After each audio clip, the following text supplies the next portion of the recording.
My channel lifestyle. I hope তোমরা সবাই খুব ভালো আছো, আমিও বেশ আছি। তো আজকে অনেকগুলো দিন পর একটা ডেলি ব্লগ শুরু করলাম। মাঝে তো পুজো, কালী পুজো সব কিছু কেটে গেল, ছট পুজো চলে গেল, তো এর মধ্যে আর ব্লগ করার টাইম পাইনি, তো আর কোনো ব্লগ শ্যুট করা হয়নি। তো আজকে অনেকগুলো দিন পর আছে একটা ব্লগ শ্যুট করছি। আর আজকে অনেকগুলো দিন পর তোমার দাদাভাই ছুটিও পেলো। তো কদিন ধরেই মানে 2 সপ্তাহ হচ্ছে ছুটি পাচ্ছিল না, সেই কালী পুজোতে লাস্ট ছুটি পেয়েছিল। তো যাই হোক, আজকের দিনটা সবার আশা করছি খুব ভালো কাটবে। আজকে একটা ছুটির দিন, তো আজ হচ্ছে সানডে। আর এই দেখো আমার মাম্মামও ঘুম থেকে উঠে গেছে। বলো গুড মর্নিং, টাটা করে টাটা করে।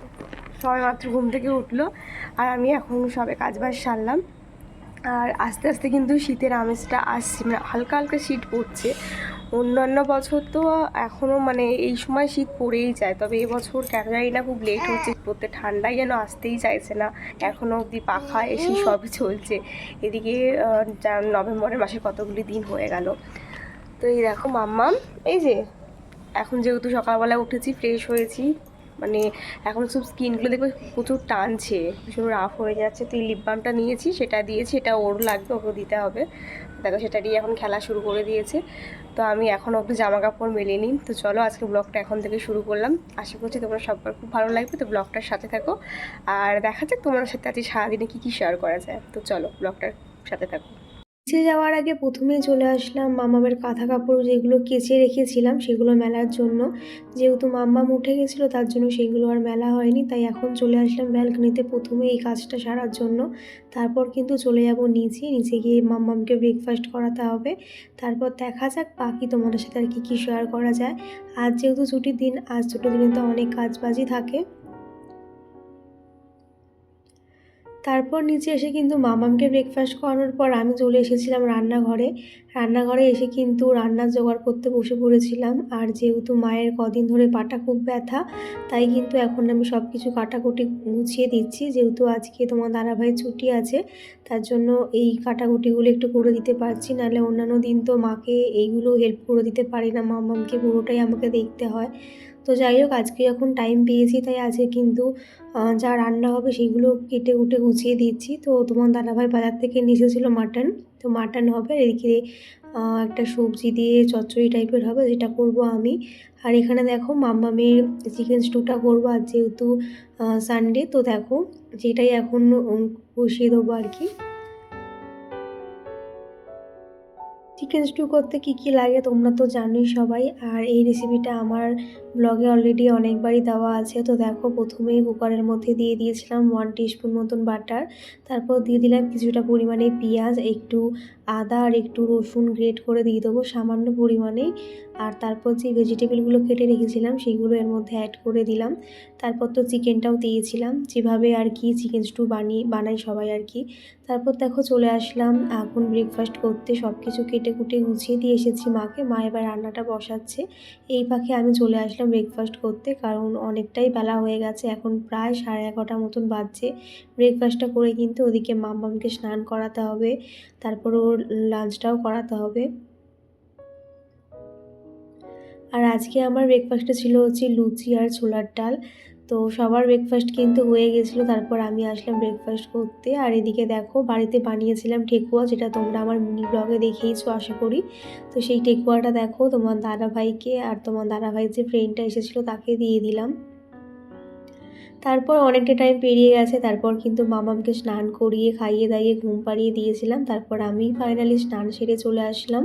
স্নান সারার পরে যে স্কিন কেয়ারটা থাকে সেটা একটু করে নিচ্ছিলাম। মুখে প্রথমে একটু টোনার ইউজ করে নিলাম, যেহেতু কালী পুজোতে প্রচুর পরিমাণে মেকআপ করেছে তাই মুখে কিন্তু বেশ পিম্পলস বেরিয়ে গেছিলো।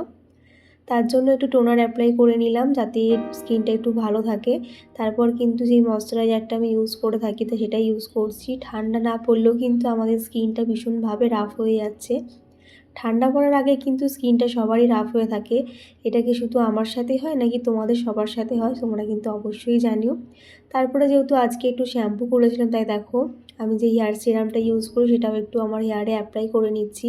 কেন জানি না এখন স্কিন কেয়ারও করা হয় না, সাথে কোনো চর্চাই করা হয় না। তো এইটুকু চর্চা না করলেই নয়। তাই সেগুলো একটু করে নিচ্ছি। আর সবশেষে একটু সিঁদুর পরে নিলাম, সাথে একটু টিপ, আর টিপটা দেখো একটু প্যাকআপ করে নিয়েছিলাম। তো যাই হোক, তারপর চলে আসলাম লাঞ্চ টেবিলে। আজকে লাঞ্চে ছিল হচ্ছে মাছের ডিম দিয়ে একটা চচ্চড়ি, এখানে ছিল হচ্ছে মাটনের ঝোল, আর মা করেছিল ওইদিকে জলপাইয়ের চাটনি বাদাম দিয়ে, যে চাটনিটা কিন্তু মা খুব সুন্দরই বানায়। তো আমরা তিনজন মিলে কিন্তু এখন লাঞ্চ করতে বসে পড়ছি, আমি, তোমাদের দাদা ভাই আর বাবা। আর ওদিকে মা গেছে ওপরে মামামের কাছে, কারণ মামাম এখনও অবধি ঘুমাচ্ছে, তাই মা বসে আছে। তো আমরা লাঞ্চটা করে গেলে কিন্তু মা চলে আসবে নিচে লাঞ্চ করতে। রবিবারের দিনটা যেন একসাথে না খেলে ভালোই লাগে না, তবে মা বসলে হয়তো একটু ভালো হতো। যেহেতু মাম্মাম ঘুমাচ্ছে, তাই মা বলল যে আমি ওপরে গিয়ে বসছি, তোরা তাড়াতাড়ি খেয়ে নে। তাই আর মাকে পাঠিয়ে দিলাম, তাই আমরা কিন্তু বসে পড়েছিলাম। তারপর কিন্তু বিকালে একটা লম্বা ঘুম দিয়ে চলে আসলাম। আর এদিকে দেখো তোমার দাদাভাই নিয়ে এসেছিলো আমার জন্য এই অরুণ আইসক্রিমের এই টফিগুলো। এগুলো কিন্তু খুব সুন্দর খেতে হয়। তো এইগুলো 5 টাকা থেকে শুরু, তো এটা নিয়ে এসেছিলো 10 টাকা। তো দেখো আমরা এই অরুণ আইসক্রিম খেতে বসেছি, মাম্মাম কিন্তু আমাদের ওপর হামলা করে দিয়েছে, তো ওকেও কিন্তু দিতে হবে। তাই দেখো ঠাম্মির আইসক্রিমটা থেকে কিন্তু হাফ ভাগ বসিয়ে দিয়েছে। তোমরা কারা কারা আমার মতো অরুণ আইসক্রিম খেতে ভালোবাসো অবশ্যই জানিও। আমি তো অরুণ আইসক্রিমের খুব বড় একজন ফ্যান। তো যাই হোক, অরুণ আইসক্রিমটা কিন্তু খেতে জাস্ট দারুণ ছিল। তোমরা অবশ্যই জানিও তোমরাও কি আমার মতন এরকম অরুণ আইসক্রিম খেতে ভালোবাসো। এখন হচ্ছে ইভিনিং, তো এখন একটু রেডি হয়ে নিয়েছি, যাব হচ্ছে আমাদের বাড়ির কাছেই, এখানে জগদ্ধাত্রী পুজো হচ্ছে, তার জন্য বাড়ির সামনে পুজো হচ্ছে, তো একটু দেখে আসি মামামকে নিয়ে, ও একটু মজা পাবে। তার জন্য রেডি হয়েছি। এই যে আমি রেডি হয়েছি, এই দেখো মামামকেও রেডি করে নিয়েছি, সে এখন খেলতে ব্যস্ত। যাই হোক, আমার বিছানার অবস্থাটা খুব খারাপ, ওটা একটু সবাই ম্যানেজ করে নিও। তো চলো তোমাদেরকে আজকে একটু ফুল লুক দেখাই। আজকে অনেকগুলো দিন পর একটা স্কার্ট পরেছি, স্কার্ট পরাই হয় না, নিউ স্কার্টটা ছিল, মা সেই মায়াপুর থেকে এনে দিয়েছিল, পরাই হয় না। তো ভাবলাম আজকে একটু এটা ট্রাই করা যাক। তো ফার্স্ট টাইম পরলাম, তোমরা জানিও কেমন লাগছে। তো চলো তার আগে তোমাদেরকে ফুল লুকটা একটু দেখিয়ে দিই। তো দেখো, এই হচ্ছে আমার ফুল লুক, কেমন লাগছে জানিও। তো একবার ভাবছিলাম পরার পরে যে খুলে দেবো, কেমন যেন লাগছিল। তারপর ভাবলাম যে কাছেই তো যাচ্ছি, পরে ঘুরে চলে আসি। তো এখন এতটা রোগা হয়ে গেছি, যার জন্য দেখো পুরো ঢিলা হয়ে গেছে টি শার্টটা। চলো বেরোনো যা, বেরিয়ে আবার ব্লগে ফিরছি। আমরা সবাই হয়ে গেছিলাম রেডি, এবার কিন্তু আমাদের বেরানোর অপেক্ষা। ওদিকে মাম্মাম গেছে ওর দাদুন ঠাম্মিকে ওর ফুল গেট আপটা দেখাতে। চলো তোমার সাথে একটু শেয়ার করি সেই মুহূর্তগুলো। টাটা। আমার কত আদর করলো আমার ফটো তোলার সময়। হ্যাঁ, এটা এসে দাও, দাদুনকে হাম্পি দিয়ে দাও, দাদুনকে হাম্পি দিয়ে দাও, একটা হাম্পি দিয়ে দাও দাদুনকে, ভালো করে হাম্পি দাও, জড়িয়ে হাম্পি দাও একটা। ক্যামেরার দিকে দিয়ে বলতে দেয় পাকা পুরি একদম। ওরে বাবা, ও বাবা আমাকে দেবে আবার। দেখো হাম্পি দেওয়ার জ্বর উঠেছে, সবাইকে হাম্পি দিচ্ছে। তো আলটিমেট আমরা সবাই মিলে বেরিয়ে পড়লাম।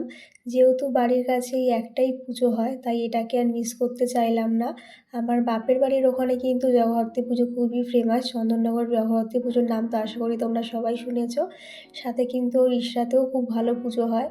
তো যাই হোক, এবছর আর যাওয়া হলো না। তো বলতে বলতে আমরা চলে আসলাম পুজো প্যান্ডেলের সামনে। তো দেখো এখানে নো এন্ট্রি করে রেখেছিল, তো সেখানে আমাদেরকে গাড়িটা পার্কিং করে কিন্তু অনেকটাই হাঁটতে হাঁটতে ভেতর দিকে যেতে হচ্ছিল। আর এখানে লাইটিংগুলো বেশ সুন্দর করেছিল, আর মাম্মাম কিন্তু পাপার কোলে করে ঠাকুর দেখতে বেরিয়ে পড়েছে। তো যাই হোক, লাইটিং দেখে তো বেশ ভালো লাগছিলো, আর মাম্মামা কিন্তু এগুলো দেখে বেশ এনজয় করছিল।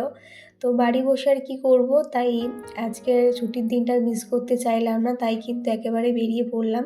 কালী পুজোর পরেই কিন্তু জগদ্ধাত্রী পুজো থাকে, মাঝে ছট পুজো গেছে, তোমরা তো দেখেইছো। তো যাই হোক, তারপর দেখো এখানে অনেক মেলা বসেছিল, ছিল একটা গাছেরও মেলা, যে গাছ নিয়ে বসেছিল মেলাতে। আর এই মেলাটা কিন্তু খুব একটা বড়ও হয় না, আবার খুব একটা ছোটো হয় না। যাই হোক, শুনেছি এই মেলাটা নাকি আগে খুব বড় করে হতো। তো সময়ের সাথে সাথে সবটাই চেঞ্জ হয়, সব কিছুরই পরিবর্তন হয়। তার জন্য দেখো এখন মেলাটা অনেকটাই ছোট হয়ে গেছে। তো ছোটোবেলার মধ্যেও কিন্তু অনেক কিছু জিনিস ছিল, দেখো কত সফট টয়েসের দোকান ছিল। তো যাওয়ার সময় কিছু কিছু ক্লিপ তোমাদের সাথে শেয়ার করছি। ঠাকুরটা দেখে নিই, তারপর বাদবাকি যা মেলা আছে সেগুলোও শেয়ার করব। তো দেখো মেলা মানেই হচ্ছে বাদাম, জিলিপি, সেগুলো ছাড়া তো আমাদের মেলা একেবারে অসম্পূর্ণ। তো সেই সবের দোকান থাকবে না মেলাতে, সেটা তো হতেই পারে না। আর এখানে জানো তো খুব সুন্দর নাচের প্রোগ্রাম হচ্ছিল, অনেক ছোট ছোট বাচ্চারা সব নাচের প্রোগ্রাম করছিল, তো বেশ ভালো লাগছিল দেখতে। এই দেখো কত ছোট ছোট বাচ্চারা, মাম্মামের মতন, মাম্মামের থেকে বড় যদিও, তারা খুব সুন্দর সুন্দর নাচের প্রোগ্রাম হচ্ছিল, খুব সুন্দর নাচছিল, দেখে এতটাই ভালো লাগছিল না যে কি বলবো। তো যাই হোক, ঠাকুর দেখতে এসেছি তো প্রথমে চলে আসলাম ঠাকুর দেখার জন্য, তারপর দাঁড়িয়ে কিছুক্ষণ প্রোগ্রাম দেখব। তো দেখো বলতে বলতে ঢুকে পড়লাম। আর এখানে ঠাকুরটা সত্যি অসম্ভব সুন্দর করে। আর ঠাকুরের গায়ে কিন্তু পুরো একটা বেনারসি পরিয়ে রাখে, আগেরবারে এসেও দেখিয়েছিলাম, আমার তো বেশ ভালো লাগছিল। তো এই বছরও তাই দেখো রেড কালারের একটা বেনারসি পরিয়েছিল মাকে, সেটা পরানোতে যেন মায়ের রূপটা আরও খুলে এসেছিলো, কতটাই না সুন্দর লাগছে। তো তোমরাও জানিও তোমরা জগদ্ধাত্রী পুজো কেমনভাবে সেলিব্রেশন করলে। তো আজ হচ্ছে জগদ্ধাত্রী পুজোর নবমী, শেষ দিনেই কিন্তু আমরা মায়ের দর্শন করতে চলে এসেছিলাম। আর দেখো ভেতরের প্যান্ডেলটাও কিন্তু বেশ মোটামুটি ভালোই করেছিল, তো সেটাও তোমার সাথে একটু শেয়ার করে দিলাম। ঝাড়টা কিন্তু বেশ সুন্দর লাগছিল। জগদ্ধাত্রী পুজো হবে আর ঠাকুর দেখতে আসবো, সেটা তো হয়ই না। তো এদিকে দেখো আমাদের কিন্তু ঠাকুর ঠাকুর দেখা সম্পূর্ণ হয়ে গেছে, আমরা একটু দাঁড়িয়ে এখানে প্রোগ্রাম দেখছিলাম। ছোট ছোট বাচ্চারা খুব সুন্দর সুন্দর নাচের প্রোগ্রাম করছিল, যেগুলো কিন্তু দেখতে বেশ ভালো লাগছিল। আর আজ কিন্তু আমরা একা নই, আমাদের সাথে কিন্তু আমার 2 দেওরও এসেছে, আমরা আগে এসেছিলাম, ওরা আমাদের পরে আসলো। তো সবাই মিলে কিন্তু এখানে একটা ভালো সন্ধে কাটালাম, বেশ ভালো লাগলো সবাই অনেক দিন পর একসাথে হয়ে।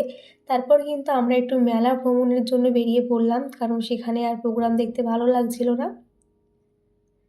আর এদিকে দেখো মেলাতে যেসব দোকানপত্রগুলো থাকেই আর কি, সেইগুলো তোমার সাথে একটু দেখিয়ে দিলাম। তো দেখো এখানে একটা পানের স্টল বসেছিল, তাতে ছিল প্রচুর খেলনার দোকান, সেটাই কিন্তু একটু ঘুরে ঘুরে দেখছিলাম আর ভাবছিলাম মামুনের জন্য কিছু কিনবো, তবে সেরকম কিছু একটা পছন্দ হলো না। যেহেতু মেলাটা কিন্তু একদমই ছোট করে বসেছে, তার জন্য কিন্তু প্রচুর দাম ছিল সব জিনিসপত্রে, তো তার জন্য সেরকম কিছু নিলাম না এখান থেকে। তো আমার সাথে তোমাদেরকে ওই মেলাটা একটু ঘুরিয়ে দেখাচ্ছি, যেহেতু মেলাটা একদমই ছোটোভাবে বসেছে, তাই ছোট করেই তোমাদেরকে একটু দেখালাম। যাওয়ার সময় তো দেখিয়েছিলাম, হাতে গোনা কয়েকটা দোকানই ছিল এখানে। তো যাই হোক, মেলা মানেই তো সেখানে থাকবে জিলিপির দোকান, আর এই সব টয়েসগুলো এত সুন্দর লাগছিল না দেখতে যে কি বলবো, আমার তো বেশ ভালো লাগছিল। তবে জানো তো এখানেও কিন্তু সব জিনিসপত্রের প্রচুর দাম ছিল, তার জন্য এখান থেকেও কিন্তু কিছু পারচেস না করেই আমরা বাড়ির দিকে রওনা দিলাম, যেহেতু অনেকটা রাত্রি হয়ে গেছে। আর এই দিকটা কিন্তু একটু হলেও ঠান্ডা ছিল, যেহেতু এটা একটু আমাদের বাড়ির ভেতর দিকে, তার জন্য কিন্তু এখানে বেশ কুয়াশা পড়ছিল। আর এই ওয়েদারটা কিন্তু বাচ্চাদের জন্য ভীষণই খারাপ, তাই এখানে কিন্তু আর বেশিক্ষণ টাইম ওয়েস্ট করতে চাইনি আমরা, এখান থেকে কিন্তু এবার বেরিয়ে পড়বো। আর যাওয়ার আগে মেলায় এসেছি, বাড়ির জন্য কিছু নেবো না সেটা তো হতেই পারে না, তাই কিন্তু আমরা চলে এসেছিলাম জিলিপির দোকানে, সেখান থেকে কিন্তু বাবার জন্য জিলিপি নিচ্ছি। আর কোনো মেলাতে বা কোথাও গেলে যদি জিলিপির দোকান দেখি, সেখান থেকে বাবার জন্য জিলিপি নেবো না সেটা তো হতেই পারে না, কারণ বাবা কিন্তু জিলিপি খেতে ভীষণই ভালোবাসে। তাই বাবার জন্য কিন্তু কোথাও গেলে জিলিপি দেখলেই কিন্তু বাবার জন্য সেটা আমরা নিয়ে যাই।